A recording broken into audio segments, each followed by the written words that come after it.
En lo que decía el profesor Cabrera, creo que una cosa que subyace y se puede analizar es la idea o concepto de dignidad. La chica, cuando dice que no quiere sufrir, no sé si lo dice o lo da a entender, que sea algo indigno para la naturaleza humana. Después la madre habla de que ella era aventurera, le gustaba conocer lugares o tener experiencias nuevas. Da la sensación de que la dignidad para ella es una especie de afirmación de la identidad. Ella es así y es bueno que haga así hasta el último momento, por eso va a ir al Cañón del Colorado. Y se me ocurre a la luz de lo que decía el profesor Cabrera, quizás sean expresiones algo triviales, podríamos decir, de la dignidad. Pienso en Aristóteles, cuando él dice, al comienzo de la metafísica, que es indigno que el hombre, no me acuerdo con las palabras exactas, pero es que llegue o que aborde su plenitud, sería la concreción de su forma, o ser plenamente acto, que sería a través de la contemplación. Entonces, ¿qué es la dignidad? Esta es la pregunta. ¿Es estar libre de dolor o sufrimiento? Yo recuerdo cuando empezaba a trabajar, a estudiar medicina, parecía que el dolor era lo único importante, o grave, o lo que más nos ponía mal. Después surge también que la falta de aire, la disnea, como decimos los médicos, es algo insoportable, o la depresión grave, ¿no? O sea, hay muchas cosas que atentan. Y muchas de esas cosas hoy les podemos dar una respuesta paliativa, por lo menos. Sin embargo, sigue el tema de la muerte digna. ¿A qué le teme esta chica? ¿Cómo pensaba ella que iba a morir? No hay paliaciones para esa muerte, por ejemplo. Ella opta por un suicidio, ¿no es cierto? Que tiene un tipo asistido, pues es asesorado, ¿no? De manera que me parece que el tema es de la dignidad. Y encontrar un sentido aún al sufrimiento. Creo que este es un gran desafío. No buscar el sufrimiento. No pasar a incluir una categoría positiva y menos deseable. Pero sí, eventualmente, el camino que esboza Aristóteles de la dignidad puede incluir esto. Puede incluir no necesariamente aniquilar el sufrimiento, sino encontrar un sentido. Yo hablo poco de dignidad, creo que hablé medio en passant, pero no es un término central a mi pensamiento, por una cosa que también puede ser criticada, como todo. Yo realmente estoy bastante influenciado por Heidegger, es el autor europeo que yo más me interesa traer, Nietzsche también, etc. Y Heidegger, como deben saber, tiene una guerra personal contra la terminología metafísica de la filosofía tradicional. Solo que esto es muy impopular lo que voy a decir, gran parte de las jergas bioéticas son de ese tipo. La noción de persona, la noción de dignidad, la noción de libertad, están bajo sospecha en el pensamiento de Heidegger, por ser categorías inflacionadas, diría yo, y difíciles de definir, sin alguna base religiosa, pero eso nosotros no queremos, ¿no es cierto? Después de la caída de los referenciales fuertes religiosos, nosotros queremos alguna cosa laica, sin el apoyo, porque con el apoyo religioso la dignidad, la libertad y la persona son perfectamente inteligibles, pero supongo yo que no queremos eso, que queremos hablar como filósofos. Estoy suponiendo eso. Si estuviéramos en una reunión religiosa, todo eso cambiaría. Y tengo el mayor respeto por eso. Entonces, la palabra dignidad es un poco enigmática para mí, pero recuerde siempre la lógica negativa. No estoy hablando la verdad absoluta, estoy hablando en una línea de argumentación posible. Yo hablo más de consideración por el otro y de tú, si quieres que use la palabra dignidad, tornarte digno de consideración por el otro. Eso sí me interesa. La consideración es llevar al otro en cuenta. No quiere decir que lo vas a obedecer, que vas a hacer lo que él te diga, pero lo llevas, lo escuchas y tomas una decisión. Pero lo que pasa es que en el abordaje negativo, la vida es un lugar muy difícil. Eso es, como yo la presenté, tiene poco espacio de consideración. Si consideras a unos, vas a desconsiderar a otros. ¿Te acuerdas el ejemplo de Sartre en El existencialismo es un humanismo, aquel opúsculo muy leído, el chico que tenía que decidir entre quedarse con su madre anciana, que era hijo único, e irse a la guerra de Argelia, no sé qué, en donde también lo precisaban. Él tenía que tomar una decisión y cualquier decisión que tomase iba a perjudicar a alguien, a la madre o al país o a los compañeros, etc. A mí me parece que esa es la situación estructural. Eso no es algo que le pasó a ese chico. Es que siempre estamos decidiendo a quién vamos a perjudicar o a quién vamos a ser indiferentes. Esa es una de las píldoras que la gente no quiere tragar, pero yo creo que es muy importante tragarla. No podemos beneficiar a todo el mundo. Hay que decidir. Y a veces hay personas que te necesitan, pero no las puedes atender. Porque eres malo, porque eres omiso. No, es que es muy difícil. Puedes tener la mejor de las intenciones y no vas a conseguirlo. Entonces, yo en vez de hablar de la dignidad, que me parece un término un poco inflacionado metafísico, yo hablo de la consideración que el otro me debe, me inspira, y yo trato de transformarme para él en un objeto de consideración para él. Pero es muy difícil, es casi imposible, casi te diría lógicamente imposible, no solo éticamente imposible, porque las acciones humanas, todas las acciones que realizamos están dentro de una red de acciones, de una red holística, ¿conocen esa palabra? Es una red holística de acciones, significa, no son acciones sueltas, son acciones que están conectadas unas con las otras. Entonces, por eso que soy yo antiutilitarista, porque los utilitaristas ven las consecuencias de las acciones. Las consecuencias de tus acciones son totalmente imprevisibles, porque unas cosas se conectan con las otras, ¿no es cierto? Tú hiciste una cosa con la mejor de las intenciones y de repente eso tiene un efecto fatal para muchas personas que no te hubiera gustado perjudicar. Entonces, este es un mundo sombrío, hay que pensar dos veces antes de traer a alguien a él. Por la cuestión moral, no es por el dolor. Es por la cuestión de que vas a tener que ser desconsiderado con los otros. No somos tan perfectos moralmente como nosotros nos vemos, pero tampoco somos malos, no creo que sea una cuestión de maldad. Solo te quería decir que tú tendrías una discusión con Levinas, pero no conmigo. Entonces voy a hacer el papel de Levinas. Levinas es el famoso filósofo, que era él lituano, ¿no? Que era lituano, pero de habla francesa, ¿no? Que él dice que tú hablaste, si no me engaño, de darle un sentido al sufrimiento. Es exactamente lo que él critica en el libro Totalité à Infini. Levinas estuvo en un campo de concentración, sabe lo que es el sufrimiento. Y él dice, lo que un filósofo nunca debe hacer es tratar de darle un sentido al sufrimiento. El sufrimiento tiene que dar siempre como absurdo. En el momento en que le demos un sentido al sufrimiento, no lo estamos respetando como sufrimiento. Pero ella es Levinas más que yo.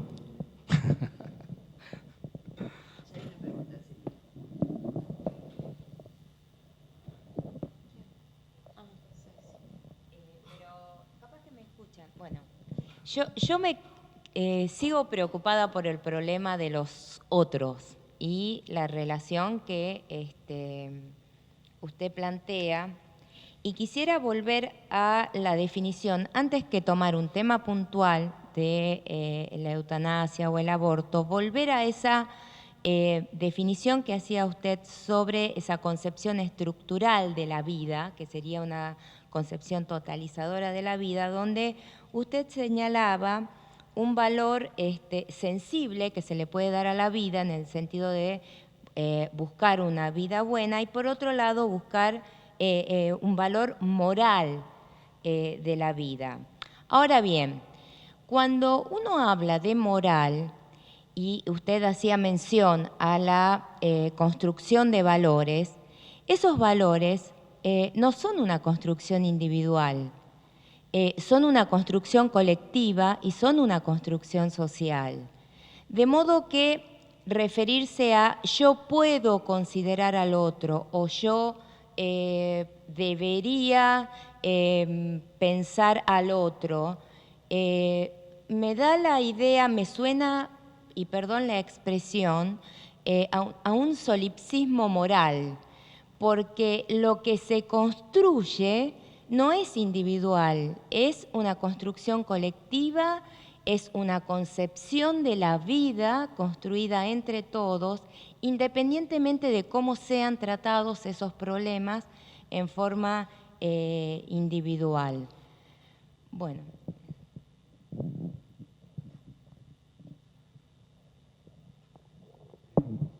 En parte lo que respondería, ya lo respondí a María Luisa, hay una preocupación negativa con el otro, o sea, a pesar que tal vez tengas razón que eso no es acentuado por mí, pero esa dimensión social existe en el sentido de que tú estás atento al impacto que tus acciones tengan en el otro. No es tan solipsista así, a pesar que admito que yo no acentúo mucho eso, pero no es solipsista. Tú, en el caso de la decisión de abstenerse y en la decisión del suicidio más aún, tienes en cuenta al otro, claro. Ahora, yo contraatacaría de la siguiente forma, a través de la filosofía de la existencia. Estoy pensando en Heidegger, pero estoy pensando en el filósofo que más influyó a Heidegger, que es el solitario pensador dinamarqués Søren Kierkegaard. Y Søren Kierkegaard, un filósofo de inicio del siglo XIX, contemporáneo de Hegel, habla del singular singularísimo, del singular singularísimo que cada uno de nosotros es. Eso también influye mucho en el ser y la nada de Sartre. Entonces, mira, sí, la construcción de valores es social, pero hay un momento que eso social pasa por tu singular singularísimo y eres tú solo el que tiene que decidir. No solipsísticamente, pero sí como singular. Porque si no, se puede dar lo que Sartre dice, no Kierkegaard, pero Sartre habla de eso, de que tú después digas, no, esos valores no son míos, fue la sociedad a la que pertenezco que me hizo. No, señor, no es la construcción de valores es colectiva, pero la responsabilidad no es colectiva, es suya. Y eso a mí me toca mucho. Por eso. Sí, pero eso... no, claro, pero no puedo decir es una construcción social porque entonces yo podría decir yo soy una resultante de esa construcción, no puedo hacer nada. Entonces están las dos cosas, tú tienes razón, hay una dimensión social ineludible, pero hay un momento en que tú tienes que decidir y tú significa Julio Cabrera, Juan Carlos Tealdi, no puede ser la sociedad, tienes que ser tú el que decide. Claro.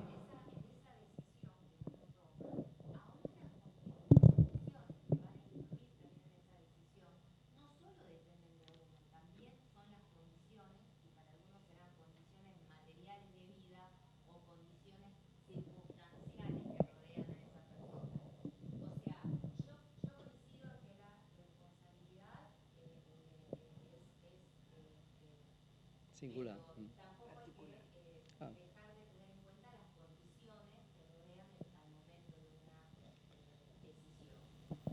Sartre diría, y yo concordaría con él, en lo que Sartre llama la situación, la situación. Yo concordaría si la situación social es el escenario en donde eres libre y responsable, pero nunca decir la circunstancia, la situación social es lo que me determinó a actuar de una manera o de otra. Él dice, la situación no me determina, pero me da el escenario en el cual yo tengo que actuar. Ayer pusiste un ejemplo que me parece fantástico porque lo suelo tomar yo, que es cuando vos decías, cuando un papá le prohíbe algo a un niño o le manda algo a un niño, le hace hacer algo a un niño, debe decir por qué. O sea, siempre debe decir por qué. Y debe decirlo en los términos que el niño entienda. Entonces, esto que llamamos responsabilidad es eso. O sea, debemos decir por qué. Ahora, como vos decís, yo puedo decirle a un niño no nacido por qué no lo hice nacer. Y me parece perfecto la posibilidad de que alguien le diga a un niño no nacido por qué no lo hizo nacer. Pero cuando discutimos el aborto no estamos discutiendo eso. Estamos discutiendo otra cosa. Nosotros no hablamos de aborto aquí. Abstención de procrear y abortar son cosas diferentes. Tanto que yo tiendo a ser antinatalista porque veo la vida de una manera muy trágica. Yo personalmente no podría tener un hijo. No creo que pudiera enfrentar los ojos redondos, porque a mí me gustan mucho los niños, y los niños les gusta mucho yo, me llevo muy bien con ellos, pero si fuera un hijo mío, yo creo que no podría enfrentar la mirada de él. Pero eso es una sensibilidad mía que no la quiero generalizar. Ahora, el aborto es otra cosa. Yo soy antiaborto y tengo una línea de argumento que tampoco es la verdad absoluta, es solo una línea de argumento. Estoy tratando eso en mi curso ahora de bioética y argumentación en Brasilia. Entonces se puede perfectamente ser pro abstención de procrear y antiaborto. Eso no es contradictorio, porque son dos problemáticas bien diferentes, pero no podemos hablar de eso, es muy largo eso. A mí me gustaría, tengo muchísimos comentarios para hacer, ¿no? Pero a ver si me centro en algunos.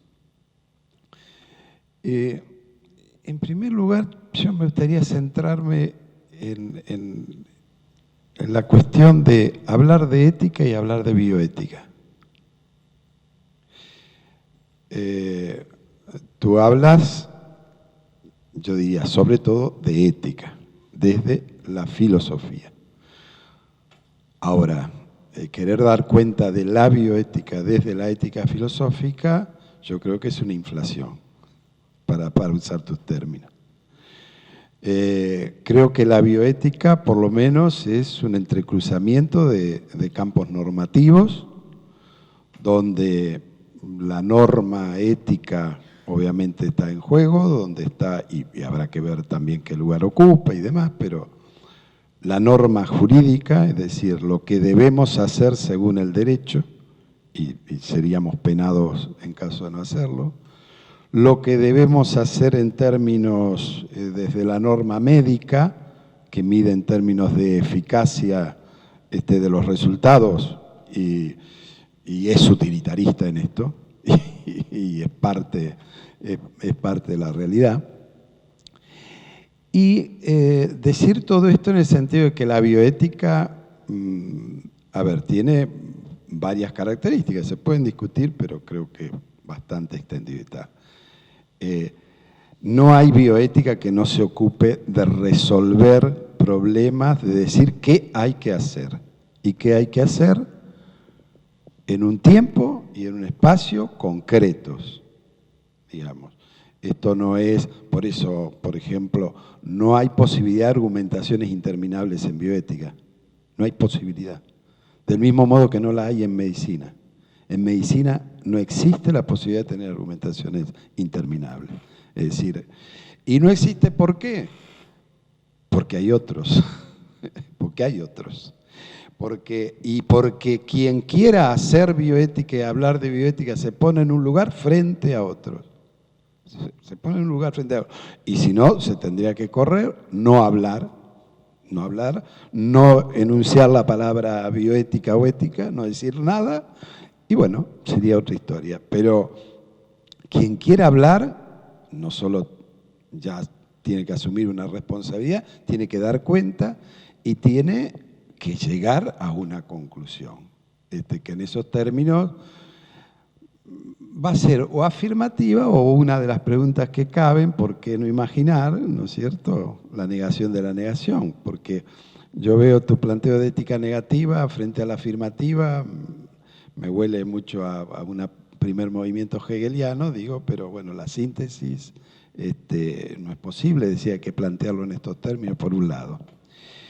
Primero, creo entender la bioética como campo de entrecruzamiento normativo, donde, por ejemplo, la dignidad no es un mero resabio metafísico de las religiones.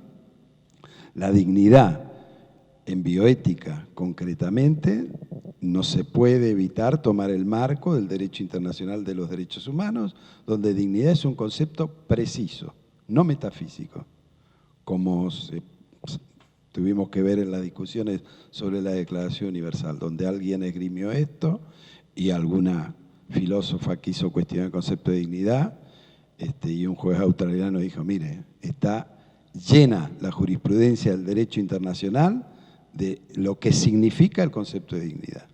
Esto no es un debate teórico, metafísico, acá es muy concreto y se vincula con cuestiones muy concretas de las personas, para nosotros no es. Entonces, quizá también hay que pensar que cuando uno habla de ética, te habla por lo menos de dos cosas, ¿no? De la distinción entre lo bueno y lo malo, que hay mucho de lo que te hemos escuchado, hay mucho, y también de lo correcto y lo incorrecto. Y quizá la bioética se afinca más en hablar de lo correcto y lo incorrecto que de lo bueno y lo malo. La bioética partiendo, como decíamos ayer, del reconocimiento del pluralismo moral, ¿no es cierto?, de la pluralidad de ideas acerca del bien y el mal, no pone tanto hincapié en ponerse a discutir qué es lo bueno o lo malo. Por ejemplo, en el tema del aborto, cuando se reconoce la posibilidad o se discute en términos y se incorpora la visión normativa del derecho para el aborto, uno no necesita decir o no necesita exponer o tiene poca importancia que yo diga que para mí el aborto está bien o está mal cuando hemos debatido y tal, y quien tiene que definir, porque no puede ser interminable la situación, porque el embarazo avanza, aunque esto es lo que hacen quienes quieren obstruir y quienes quieren prolongar, quien se ha reconocido que tiene que decidir, por lo menos en algunas situaciones, no voy a hablar del aborto en general para todo tipo de situaciones. Por ejemplo, en Argentina para aborto no punible. Aborto no punible, dos condiciones, peligro para la salud, la vida de la madre o violación. En esas dos situaciones, no en toda otra situación, en esas dos situaciones, el derecho reconoce que quien puede decidir es la mujer. ¿Por qué? Porque dice, bueno, el Estado, porque el Estado hasta dónde llega, que es otra cuestión que no aparece, que es la relación entre el individuo y el Estado, es decir, entre lo colectivo, de algún modo se ha expresado, ¿no es cierto?, las relaciones sociales y eso, pero la relación entre el individuo y el Estado, porque no vivimos fuera de una comunidad, y todas las comunidades en todo el mundo están organizadas en Estado. El Estado que de algún modo fija unos determinados parámetros y se mete hasta determinado punto con los individuos, ¿no es cierto? Por eso los franceses tienen problemas con el tema de la ética y dicen la ética es subjetiva, y donde el Estado se mete eso no es ética, y bueno, tienen ahí algunos problemas también ahí a dilucidar. Pero la realidad es que en cuestiones bioéticas uno continuamente tiene que ver esta tensión entre los valores, ¿no es cierto?, las creencias acerca de lo correcto y lo incorrecto, la deliberación y el papel que alguien tiene para poder zanjar la disputa argumentativa en uno u otro sentido. Es decir, aquí nosotros no vemos y escuchamos a los médicos diciendo esto y tenemos que extremar su nivel de argumentación para ver si efectivamente cómo encuadra dentro de salud, enfermedad, de conceptos que por supuesto son problemáticos, que se van recategorizando, etcétera. Pero, digamos, me parece que es un problema. Y otro problema, otro de los problemas que veo, es el tema del universalismo, ¿no? Cuando mencionabas el tema de Habermas, y su creencia, digamos, en un diálogo, en una deliberación universal, bueno, qué sé yo, se puede utilizar las palabras de muchos modos, pero, a ver, cuando mencionás el ejemplo de Sartre, que lucha no por lo suyo, no por sus intereses egoístas, individuales, sino precisamente por los de alguien que no, con el que no tiene nada que ver, yo me pregunto si eso no es una señal de lo que parece ser una prueba fundamental para la ética, que es la posibilidad de universalizar los enunciados. Es decir, porque pensar que una ética que no tenga la pretensión, ¿no es cierto?, a priori de universalizar sus enunciados, La verdad es que me resulta difícil de concebirla como postulado ético, digamos. Entonces, distinto es hasta qué grado es universal o no, o se universaliza o no desde el punto de vista pragmático.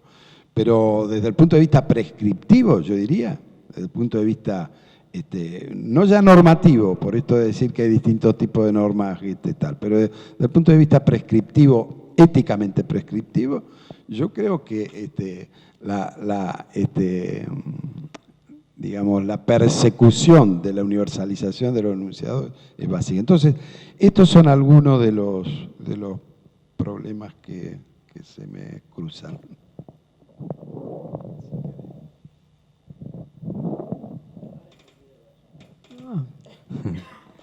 Hay un punto que me parece que tienes razón. El filósofo tiene que actuar en un equipo, en donde haya médicos, sociólogos, antropólogos, etcétera, pero cada uno de los miembros de ese equipo siempre tiende a tener algún tipo de deformación profesional y piensa que la contribución de él va a ser la decisiva. Eso tienes razón. Yo creo que el filósofo piensa que las consideraciones existenciales, etcétera, van a ser suficientes. Entonces es importante que el filósofo actúe siempre con otros profesionales. No tengo respuesta a eso, creo que tienes razón. Ahora, tengo algo bonito a decir, algo freudiano, a decir sobre las argumentaciones interminables, y eso está en mi trabajo. Una argumentación interminable no significa que la vas a dejar interminable. Digo que es freudiano porque hay un texto de Freud, que no sé si conocen, que es de donde yo saqué el término. Yo creo, no sé si digo eso en el trabajo. El texto de Freud se llama Análisis terminable e interminable. Porque hay personas que pasan la vida hasta que mueren haciendo análisis, ¿no? Bueno, entonces yo creo que un psicoanálisis es interminable por el mismo motivo por lo que una argumentación es interminable. Y es porque la finitud humana es interminable. Ahora, yo digo en el trabajo aquí, como en el psicoanálisis, en el ámbito de la argumentación, no existe cura, pero existe tratamiento. La condición humana no tiene cura, pero tiene tratamiento. La argumentación también. No quiere decir que la argumentación interminable la mantengas. Vas a tener que decidir, pero las decisiones van a ser frágiles, van a ser finitas y van a ser imperfectas. ¿Te acuerdas lo que decíamos ayer? Toda perfección es sospechosa. En el ámbito de la finitud humana, todo lo que es perfecto, como el discurso psicótico y el discurso de la dominación, es sospechoso. Nuestro campo es el de la imperfección. Kierkegaard tiene en un libro que se llama Post Scriptum la siguiente frase: si Dios apareciese, recuerden que Kierkegaard era un filósofo cristiano, si Dios apareciese y dijera, en esta mano tengo la duda, la incerteza y la búsqueda de la verdad, y en la otra mano tengo la verdad absoluta, ¿qué elegirías? Y dice Kierkegaard, si Dios nuestro Señor apareciera y me dijera eso, yo le respondería, Señor, dame la duda provisoria y la capacidad de buscar la verdad, porque la verdad absoluta es solo para el Señor. Yo concuerdo plenamente con eso. Entonces yo creo que tal vez seas injusto con el filósofo en el sentido de que él se pasa argumentando y no se pasa la decisión. Sí, se pasa la decisión, pero la decisión no es lo que se piensa habitualmente en la argumentación afirmativa, que vas a decidir las cuestiones. Las decisiones son frágiles e imperfectas, pero en ese sentido hay, como dice Freud, hay tratamiento, pero cura no hay. Entonces hay ahí un acuerdo tal vez de diferencia de Gestalt, ¿no es cierto? Pero creo que hay un acuerdo. La cuestión de lo jurídico es complicado, Juan Carlos. Yo estoy influenciado por Kant, también Kant hacía una distinción nítida entre ético y jurídico, como debes saber. Ahí depende mucho de lo que entiendas por filosofía. ¿Será que un filósofo tiene que parar su reflexión delante de las leyes establecidas? ¿será que el filósofo solamente puede pensar dentro de lo que la comunidad en la que vive acepta? Yo no creo que eso sea el caso. Yo creo que el filósofo tiene que pensar. Y ese pensamiento lo puede llevar más allá de lo vigente, de lo que vigora, como se dice, de lo que rige, de lo que está en vigor, etcétera, etcétera. Por ejemplo, en mi argumentación sobre aborto, yo muestro que si asumes una base deontológica kantiana, el aborto por estupro es dudoso desde el punto de vista ético. No obstante eso, por ley es aceptado, en Brasil también, supongo que eso es general. En cuanto a que ayudar a otra persona a morir, creo yo, eso está contra la ley. Creo que alguien puede ser indiciado si ayuda a otro, y yo estoy de acuerdo en que eso puede ser una actitud ética. Entonces, no siempre concuerdas con lo que la ley establece. Ahí ustedes tienen que decidir. El filósofo es alguien que piensa dentro de la ley, pero eso no cohíbe su pensamiento de una manera crucial. Entonces, ahí tenemos un problema. Otro punto en favor de la argumentación interminable es que muestra que las decisiones son en gran medida decisiones de poder. O sea, si tú sigues argumentando como el filósofo querría, no vas a terminar nunca. Pero hay alguien que decide que va a ser así. Pero es bueno saber eso, que los lógicos a veces que están en ese mundo de ellos piensan que es el argumento que decide. A veces Habermas cuando dice la fuerza de los mejores argumentos. Ganan los mejores argumentos. Bueno, ganan, pero con algún apoyo extra argumentativo. Ellos no van a ganar por sí mismos. Necesitan de un respaldo político. Creo que estamos de acuerdo en eso. Y por último, el universalismo. También, concuerdo contigo, se entiende de millares de maneras. Si entiendes por universal lo que Sartre entendía en esa maravillosa frase, precisamente voy a Argelia, etcétera, porque ese asunto no tiene nada que ver conmigo, por eso que voy, que a mí me parece admirable eso. Ese es un universalismo que a mí me despierta admiración. El de Habermas tiene para mí un reparo argumentativo. Yo no sé si ustedes concuerdan, yo no creo que se pueda discutir y argumentar con todo el mundo. Yo no puedo discutir con un nazi convicto. No puedo discutir con una persona que tenga convicciones religiosas fanáticas. Hay un momento en que te das cuenta que estás perdiendo el tiempo. Vas a tratar, claro, pero llega un momento que el sistema de comunicación está enrarecido y yo creo que puede ser muy desgastante continuar argumentando. Si hay una universalidad que se entiende como el diálogo que nos reúne a todos, etcétera, ahí yo tendría más problemas.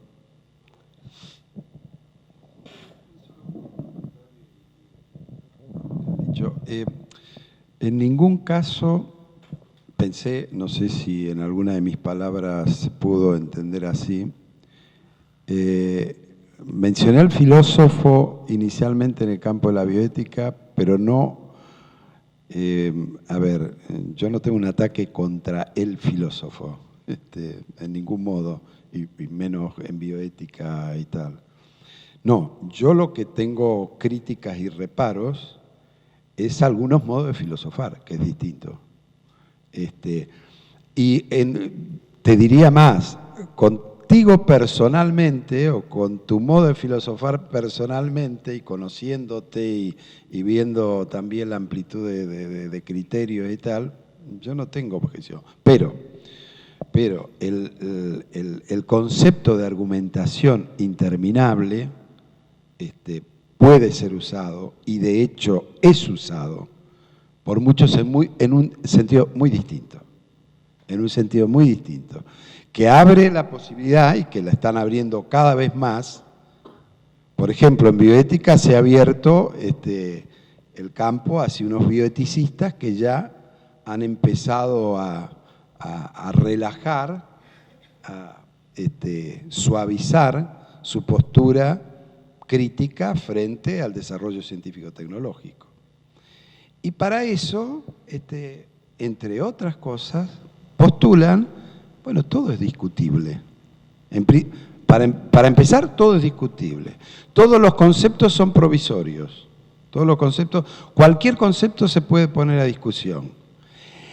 Y entonces, dentro de esa línea, lo que está claro y lo que se ve en los hechos es que quien triunfa es el que tiene el poder para zanjar esa situación de debate permanente, de debate donde, bueno, esta es la razón de uno, esta es la razón de otro, este es un argumento de uno, este de otro, este es un concepto, estos ven este concepto de esta manera, otros de otra. La explotación, por ejemplo, la han querido reformular y ya le hacen nuevas definiciones. Es el tomar de otro sin darle los beneficios que debiera. No, señor, hay un concepto de explotación que hasta ahora teníamos, y la explotación no es un concepto condicional. Es decir, no tiene una condición por la cual haya que medir su carácter. En este sentido es absoluto, es a positivo o negativo, existe o no existe. Si existe explotación, usted está haciendo mal. Entonces, y lo que tiene que hacer es dejar de explotar. No es poner, no, pero si yo te pago, si pongo a trabajar a los chicos, que significa explotación, porque poner a trabajar a los niños es explotarlos, entonces dice, no, pero si yo le pago y si a la familia le ayudo y son pobres y no sé qué, ya no es explotación. No, mire, eso sigue siendo explotación, usted debe dejar de hacerla. Entonces, a eso apuntaba, no particularmente a tu línea, digamos, de pensamiento tal, pero a la posibilidad, digamos, de que dentro de algunos de esos supuestos terminología o tal fueran abordados, entendidos y trabajados en este otro sentido, ¿no?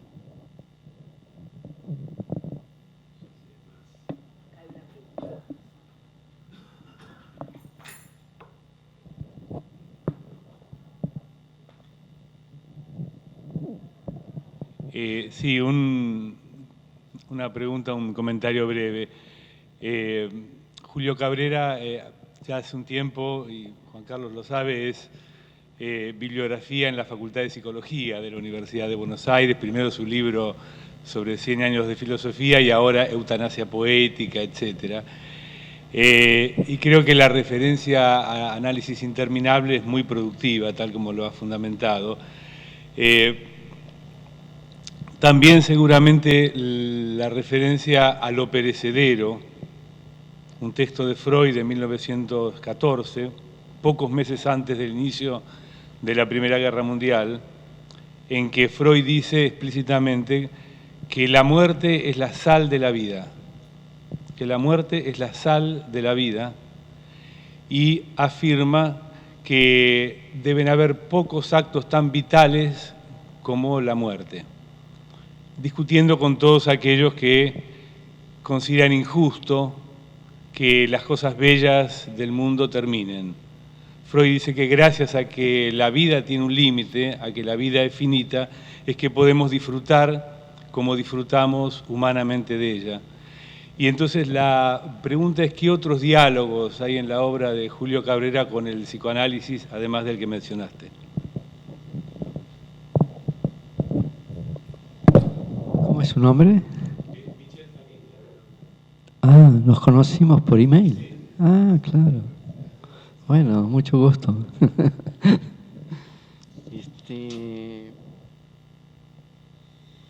Quería responder una cosa rápida a él, que es un poco diferente. Me da la impresión, Juan Carlos, que tú tienes una objeción a la lógica negativa más grave de la que tú piensas en el trabajo que tú premiaste.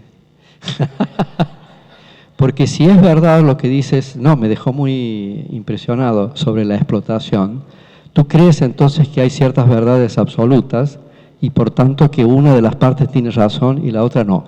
Y eso destruye la lógica negativa. Entonces no seas modesto. La objeción es muy fuerte. Pero es interesantísimo. No, pero es interesantísimo. O sea, bueno, Que hay que respetar al otro, aún en contra de lo que podamos pensar, creer o interesarnos. pero eso es muy interesante. No, es interesantísimo. Pero eso es muy importante porque se habla de la filosofía del siglo XX como la época del fin de las certezas. Y eso no es verdad. Si lo que tú dices es verdadero, hay certezas, sí. Continúa habiendo certezas absolutas aún después que caen los referenciales religiosos. Pero eso debe problematizar la lógica negativa de una manera grave. Sí. Como yo soy suicida y también intelectualmente, te estoy dando armas para que me mates. ¿Está bien? Ese de eutanasia argumentativa, ¿sí? Pidiendo para morir, como dice Singer. Bueno, tu primer nombre es Michel. Michel. Yo escribí un libro que en portugués, lamentablemente, que se llama Margens das Filosofias da Linguagem, Márgenes de las Filosofías del Lenguaje, que ahora los colombianos, yo fui 2 veces a Colombia últimamente, se interesaron por traducir al castellano, y ahí yo tengo mi mejor contribución al psicoanálisis, que hay un capítulo sobre Freud relacionado con Wittgenstein. Puedo mandar un ejemplar en portugués, si ustedes se animan, porque la traducción va a demorar evidentemente 1 año o más, si sale. Entonces, a mí me interesa mucho Freud como filósofo del lenguaje, porque yo trato de quebrar la hegemonía de la filosofía analítica. Cuando tú dices philosophy of language, piensas en la tradición sajona, pero para mí Heidegger es un filósofo del lenguaje, Merleau-Ponty es un filósofo del lenguaje, Marx en la ideología alemana es un filósofo del lenguaje y Freud fue un filósofo del lenguaje. El lenguaje en psicoanálisis y en crítica de las ideologías es importantísimo y eso es tratado en ese libro. Entonces eso es una... Y en ética una cosa que me seduce mucho de Freud es esa cuestión un poco de lo interminable y de lo imperfecto, en el sentido de que la finitud es insuperable y la ética europea, Kant, Stuart Mill, la ética de virtudes neoaristotélica, yo creo que tienden a olvidar eso. Y ahí la utilidad de Heidegger.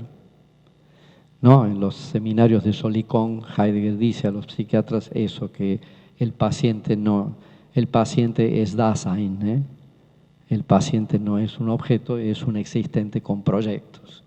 Y eso parece obvio, pero parece que los psiquiatras no lo saben bien.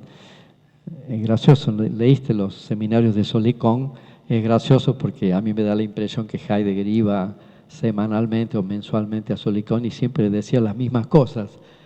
Y después volví y repetía las mismas cosas y los psiquiatras le hacían las mismas preguntas, parecía que no salía del lugar. Y Heidegger siempre le decía lo mismo, ¿no? Miren, esos pacientes que ustedes tienen son seres proyectivos, no son solamente agentes morales o agentes intelectuales que quieren conocer el mundo, no, son personas que tienen proyectos existenciales de ser. Ellos no tienen ser, son seres sin ser. Y los psiquiatras no entendían muy bien y continuaban preguntando las mismas cosas. No sé si leyeron y les da esa impresión. Y me da la impresión que siempre están hablando de lo mismo y no avanza la discusión. Eso me interesa mucho, esa idea de que lo finito es insuperable. Entonces las éticas tienen que moverse dentro de lo finito y con una serie de axiomas finitistas de inicio. Cualquier ética infinitista está condenada al fracaso. Y se pasan muchos siglos hasta descubrir eso. Entonces hay que tener cuidado de no volver a la filosofía anterior a Heidegger y a Nietzsche, que ya costó mucho llegar hasta ellos, ¿no es cierto? Y eso es un poco lo que yo tengo miedo de volver de nuevo a verdades absolutas. Esa es la cuestión. Volvemos a decir, un lado está cierto y el otro lado está errado. Bueno, pero es una discusión interesante. Entonces sería, para responder, 2 entradas. Freud como filósofo del lenguaje y Freud como filósofo de la finitud insuperable. No hay cura, o sea, no hay salida. Toda la ética, toda la moralidad tiene que estar dentro de esa falta de salidas. Hay que aprender a lidiar con lo imposible. Lo imposible tiene que ser realizable, esa es la cuestión. Porque lo imposible tiene que ser realizable en una forma de vida. Eso es el desafío. No es el imposible lógico que queda fuera. Es un imposible que tiene que ser asimilado en una forma de vida. Es la única forma que puede ser asimilado, porque según la lógica, tú no puedes introducir una contradicción en una proposición. Pero nuestras vidas, para bien o para mal, no son proposiciones. Nuestras vidas no son conjuntos de proposiciones que tienen que ser consistentes unas con las otras. Son formas de vida, y en las formas de vida caben las contradicciones. Y yo creo que cada uno de nosotros, yo no los conozco a ustedes, no sé qué hacen, etcétera, pero cada uno de nosotros es una tentativa de realizar en una performance existencial es imposible.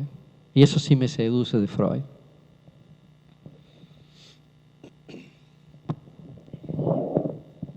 Una pequeña observación que me parece que hay que tener en claro un poco en este argumento que vos das, ¿no? O sea, cuando vos decís no hay verdades absolutas. Yo creo que cuando Juan habla del concepto de explotación, a lo que se está refiriendo es a modos de relación entre las personas que sí podemos decidir, no sé si absolutamente, pero sí podemos decidir cómo deben darse. No desde un conocimiento absoluto de lo que sea la explotación, como concepto, como idea, sino como modo de comportamiento elegible. Es decir, elegimos este modo de comportamiento y consideramos que este modo de comportamiento es el que de alguna manera permite a las personas permite a las personas que viven en relación, que no pueden sino vivir en relación. Es decir, permite al ser humano vivir como ser humano. Vos me dirías, bueno, ahí tenés el concepto absoluto de ser humano. No, no es un concepto absoluto. En última instancia es una constatación permanente de que no puedo vivir sin el otro y que no puedo vivir sino dependiendo del otro y en relación con el otro. De modo que, ¿cómo resuelvo eso? ¿Cómo resuelvo ser humano? Es decir, que sería la moral en última instancia. ¿Cómo resuelvo ser humano?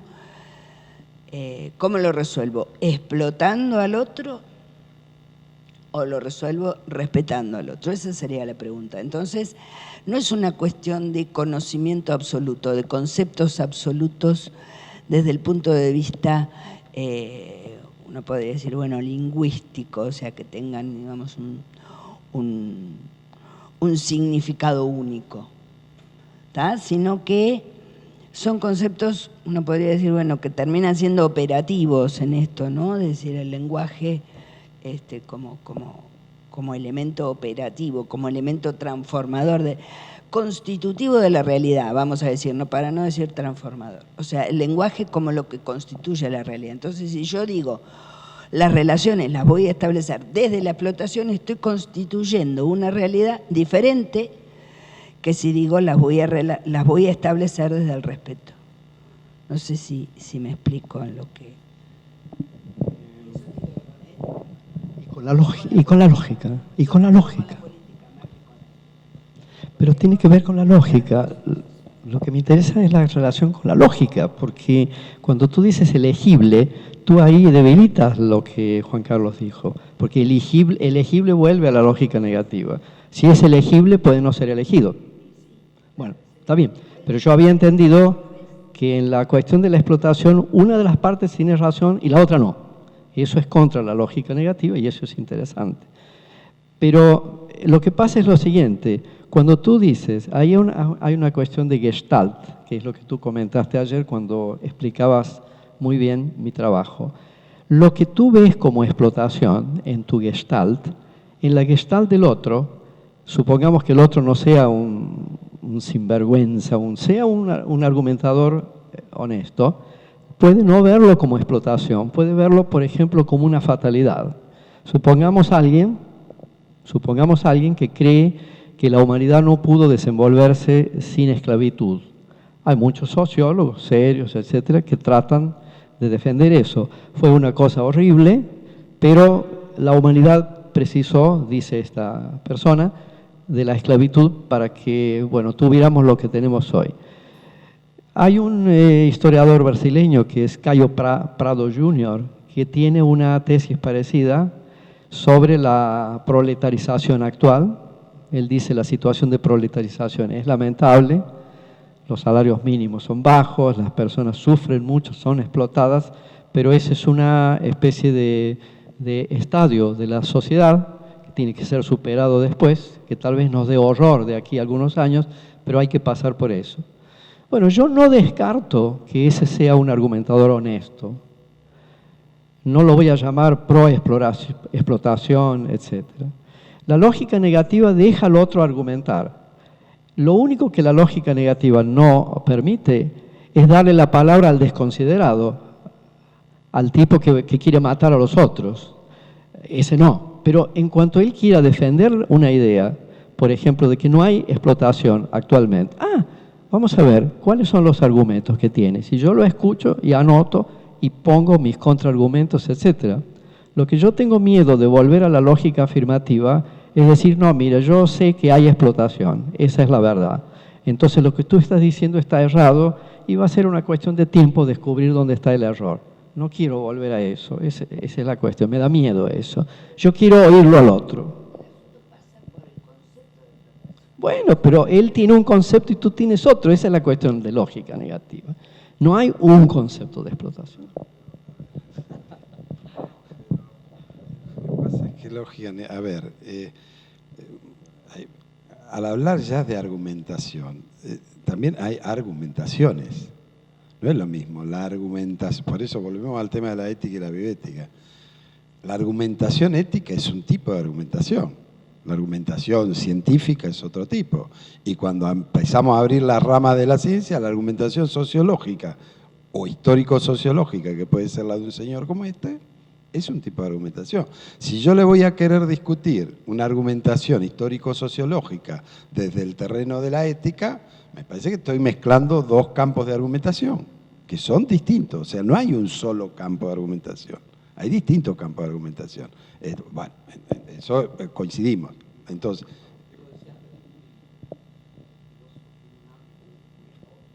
claro. Entonces, por un lado esto, y se me cruzó otra idea que ahora la perdí. Sí, me olvidé, en medio de tal. No, pero que tiene que ver, pero que tiene que ver un poco con lo que insistías, el término absoluto también, ya, qué sé yo, lo podemos llevar a ese nivel de discusión, pero también yo creo que es mezclar, por ejemplo, que apuntó María Luisa, la dimensión pragmática del lenguaje. No es lo mismo estar hablando de la dimensión semántica que la dimensión pragmática del lenguaje. Entonces, y otra cuestión que ahora sí recuerdo, que creo que es clave a tener en cuenta, en ética ya específicamente, en bioética en particular, y respecto a Gestalt y demás, que es la noción de progreso moral. Uno puede decir, bueno, todo es discutible o no, y tiene que asumir posiciones. Ahora, yo acepto una discusión en ética que a mí me ofrezca, aun con todo lo discutible que pueda ser el término, me ofrezca, desde el punto de vista ético, una superación de los estándares éticos alcanzados, y vos mencionabas recién, hemos tardado mucho para alumbrar un Kant, para alumbrar un Hegel, para alumbrar un Heidegger. Bueno, señores, en una perspectiva ética, yo defiendo y tomo posición respecto de discutir, argumentar con alguien que quiera argumentar de ahí para adelante, de ahí para atrás no. Si usted me quiere poner a discusión la servidumbre, la esclavitud. No, usted me puede hacer un análisis histórico-sociológico y decirme efectivamente la humanidad evolucionó de esta manera, la esclavitud fue el modo de producción de los romanos, de los griegos, etcétera, el modo de producción feudal, y ahora el modo de producción capitalista, que fue necesario o no, qué sé yo, pero fue. Ya Marx escribió, ya lo dejó claro.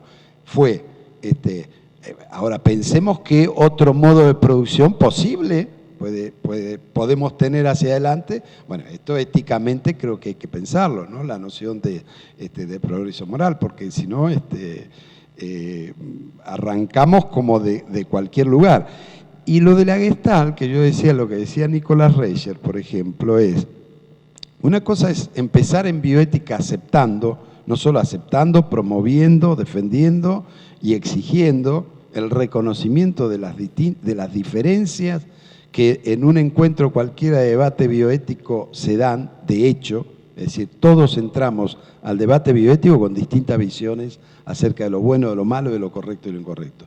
Entramos, el problema no es cómo entramos, o sea, también es un problema cómo entramos, porque hay muchos que ni lo tienen en cuenta esto. Entonces ya es un problema y creo que tu trabajo ahí es muy valioso en ese sentido, porque aunque parezca que está y se hable mucho y se infle mucho el concepto de pluralismo, mucho pluralismo, pero a la hora de que se sientan muchas veces en un comité, ahí la enfermera a callar, el trabajador social a callar, los de salud mental a callar, el único que habla es el médico que viene y dice qué es lo que hay que hacer. Entonces, todavía hay que machacar mucho en esto del reconocimiento de las distintas visiones con las que entramos.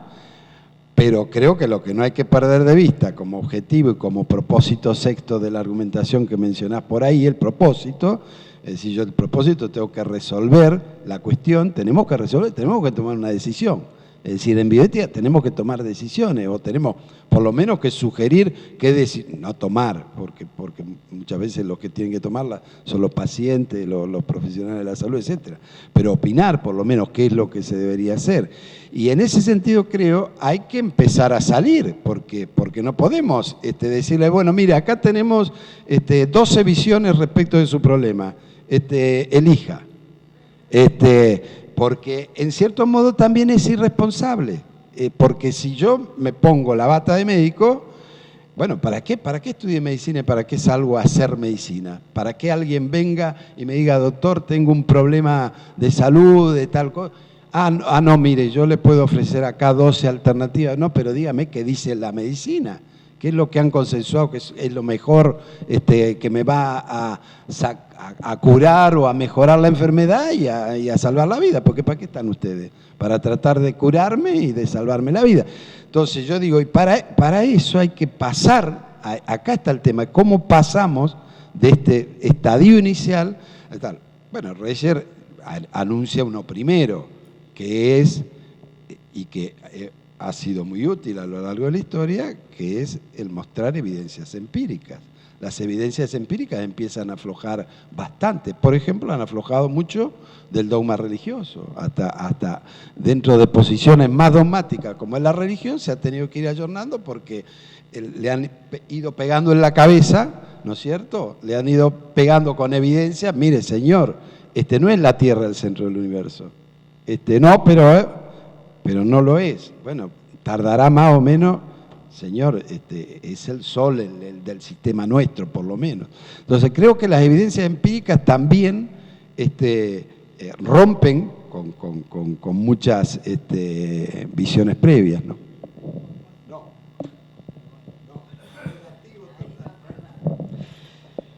La idea de progreso moral y la idea de una evidencia empírica son totalmente Gestalt dependent. Inclusive cuando yo hablo que Heidegger y Nietzsche representan un progreso atrás del cual no deberíamos volver, es una opinión de Cabrera, pero alguien puede ponerlos a Heidegger y Nietzsche como nuestra gran perdición y hay que volver a Santo Tomás de Aquino y él puede tener una argumentación buena para eso. A mí me parece que en tu habla vuelves a un universalismo muy, muy restricto. Yo creo que lo único que tenemos, si vamos a asumir la finitud freudiana, es argumentos.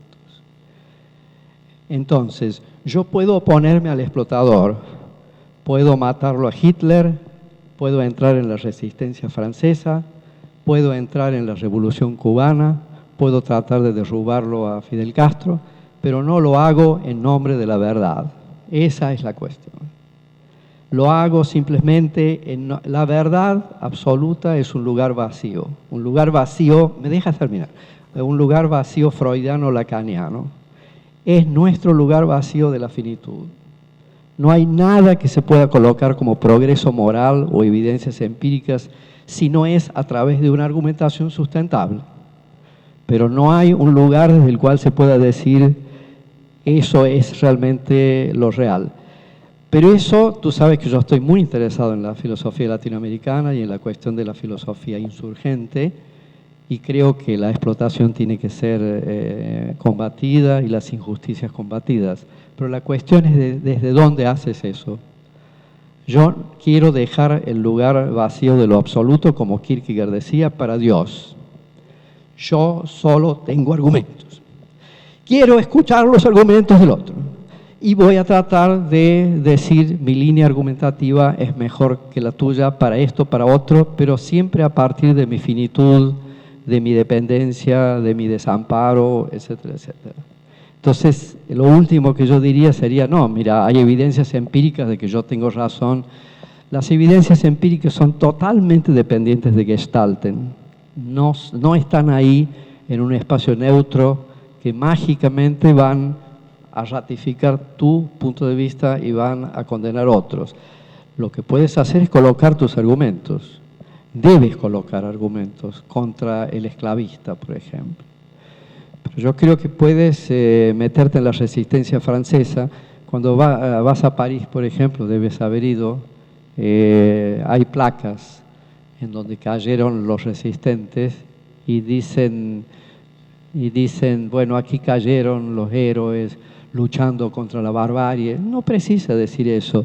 En ese momento había que luchar contra Hitler. No precisas de la verdad para eso. No precisas de grandes palabras. Precisas solo de tu finitud y de tu engagement, de tu compromiso. No tienes más que eso. ¿Entiendes lo que quiero decir? Pero, ¿no? Si no, volvemos al peor afirmativo posible, ¿no?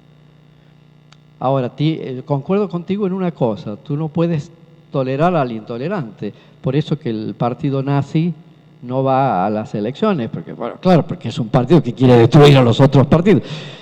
Esa es una limitación. Pero si el otro tiene un argumento, hay solo una cosa que puedes hacer, escuchar el argumento y tener un contraargumento. No hay otra cosa, no hay una instancia superior a eso. ¿Estamos de acuerdo? Por dos cosas. A ver, cuando te hablo de progreso moral o cuando te hablo de evidencia empírica, te estoy invitando, lo pongo como criterio para invitarte a argumentar. En primer lugar.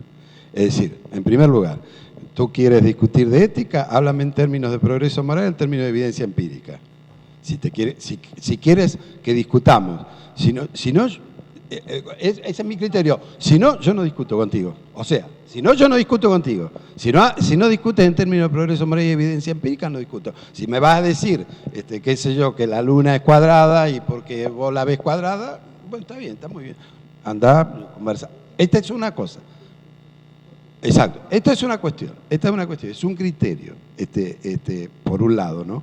Entonces, progreso moral y evidencia empírica en ese sentido. Y segunda cuestión, yo personalmente no veo, no entiendo, no creo en una ética disociada de la moral. Disociada. No que sea lo mismo, no que de una venga la otra, no que tal, pero totalmente disociada. Es decir, como hablar de una ética y bueno, la moral no me importa. ¿En qué sentido? Yo puedo acordar que evidentemente el enunciado de que la explotación de los niños es mala, ¿no es cierto?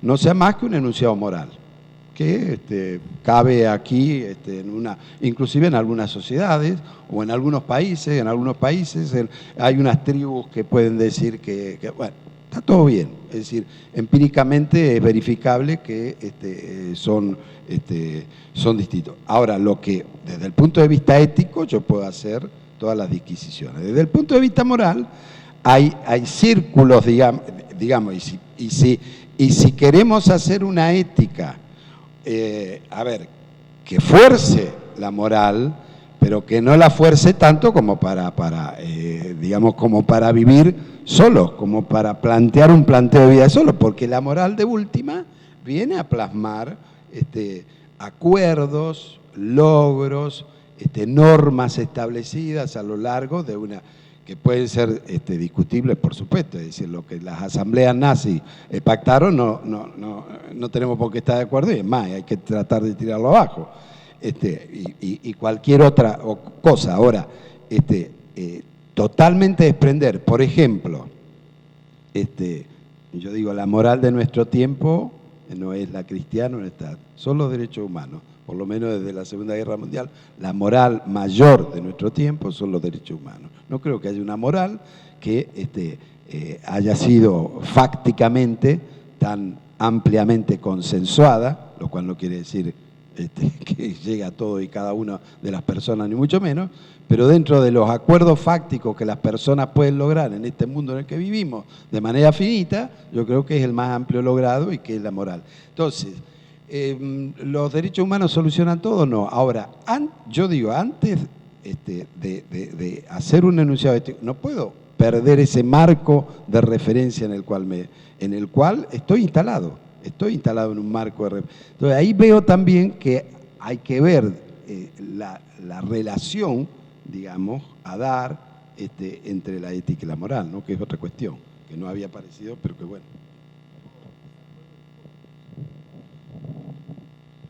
El único problema es el desde. Todo lo que tú ahora expusiste, yo concuerdo con todo, pero yo considero que eso que dijiste es una línea argumentativa solo. Tu desde es un desde argumentativo finito. Hay otras líneas contrarias a esas. Esa es la lógica negativa. Solo eso, pero el contenido no preciso de la verdad para enfrentar la injusticia. No preciso de la moral, la verdad, la racionalidad, la razón, etc. Para quedarme indignado con la injusticia, con eso. Entonces, concuerdo completamente, es solo en la cuestión del desde, ¿no? Y de la cuestión freudiana que hablábamos antes del desamparo.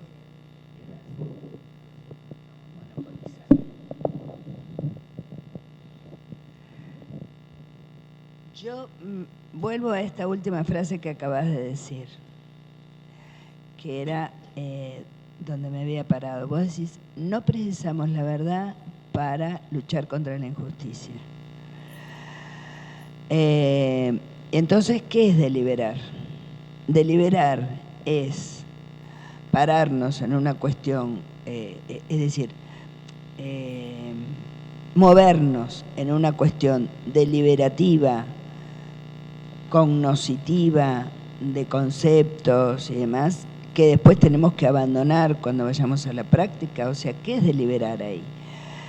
Porque vos me estás diciendo, no precisamos de la verdad, que es justamente lo que yo te iba a decir. O sea, no hablamos de verdad cuando hablamos de moral, hablamos de bien. Tampoco precisamos del bien.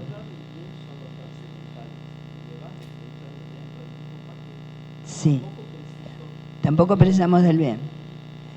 Y entonces, bueno, pero entonces... Bueno, pero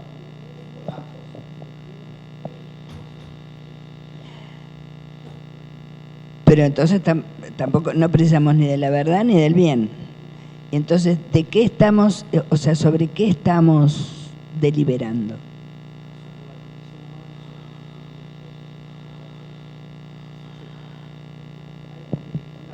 Es la tentación infinitista de pensar que tú combates esas cosas a partir de algo muy importante que descubriste y que es para toda la humanidad. No creo que necesitemos de eso. Hay una movilización práctica que es finita, es frágil, es provisoria, es imperfecta y luchas a partir de ella. Las grandes palabras no nos hacen falta realmente.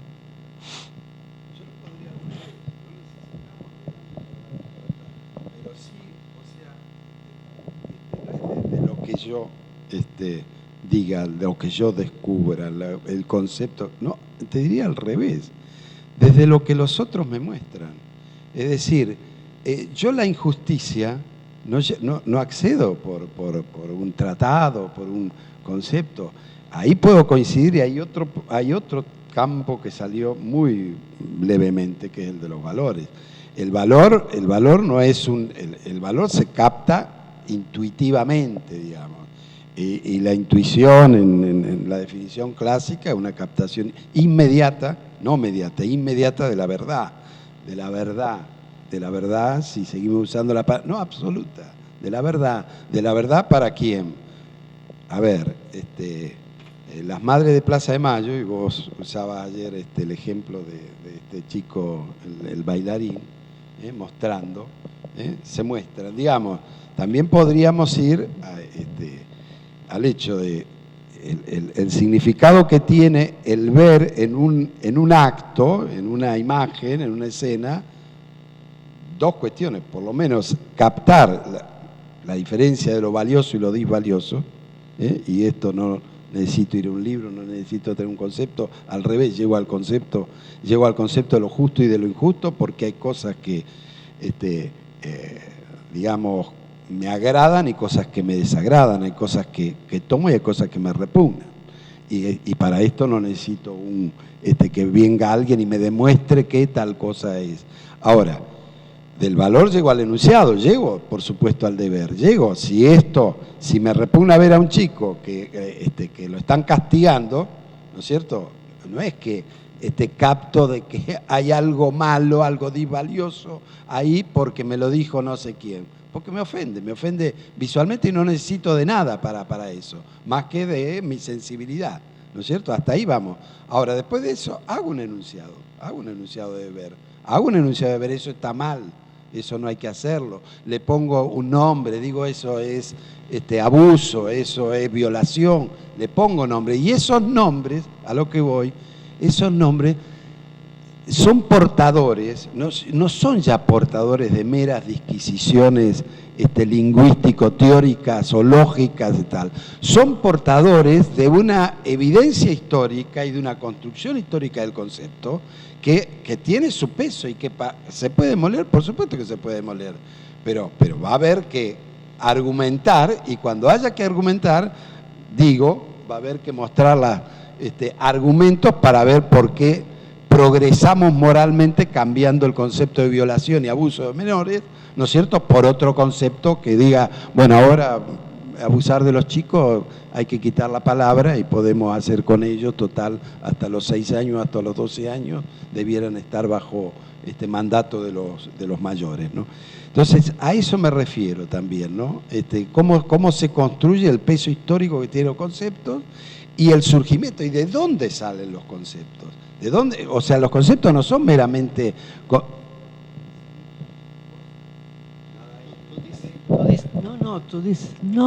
Tú dices, me lo muestra la realidad, yo lo veo y me indigna. De la realidad viene todo. Bueno, lo que te indigna puede no me indignar. Pueden indignar otras cosas que no te indignan. Es todo, siempre vas a ir a una gestalt y a una línea argumentativa. Es lo único. Yo concuerdo con todo, pero lo que es ceguera moral en una gestalt puede ser lucidez en otra. Hay que ser tolerante con el otro y oírlo. Lo que yo puedo hacer es salir de la línea argumentativa de él. Concuerdo plenamente. Hay personas con las cuales hay una incompatibilidad argumentativa y sales de la argumentación. Y la combates, la criticas, pero es lo único que podemos hacer. No hay un ámbito neutro donde se puedan decidir esas cuestiones. Un ámbito objetivo. No, porque como tú lo pones, de la realidad viene algo, pero de la realidad viene todo. Entonces, tú montas un concepto, sí, pero pasa por mi intelecto, por tu intelecto, no pasa por el intelecto. No, pero mi cabeza está armada con...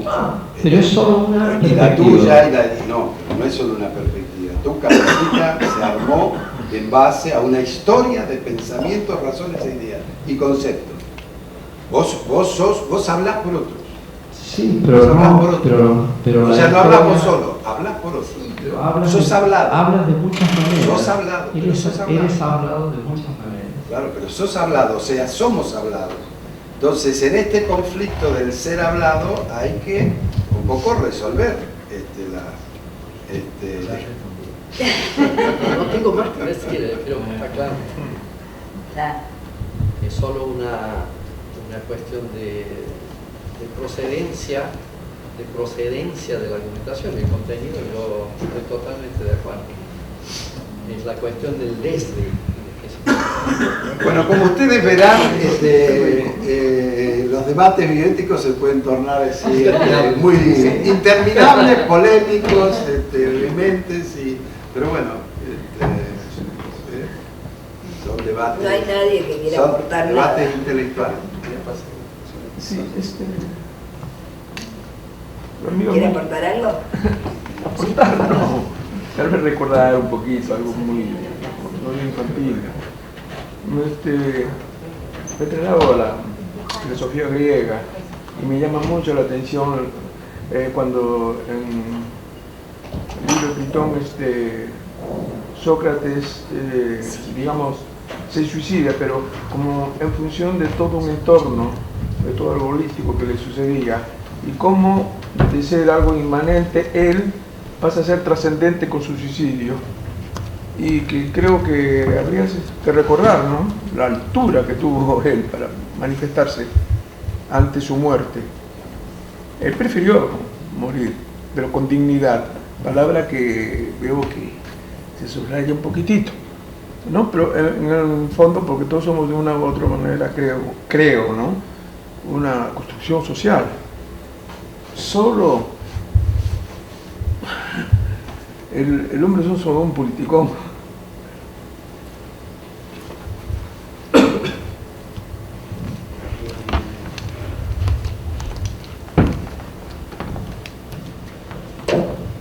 El hombre es un animal político, es una verdad que nos viene del siglo IV a.C., pero que el hombre es un singular singularísimo que tiene que decidir ahora, nos viene de un filósofo de inicio del siglo XIX, y de eso Aristóteles no tenía una idea clara. Entonces insisto aún de que, bueno, somos un producto de la sociedad, etcétera, pero estamos en apuros, porque somos nosotros los que tenemos que decidir, a pesar de todo, y eso me parece un aporte del siglo, bueno, de la modernidad.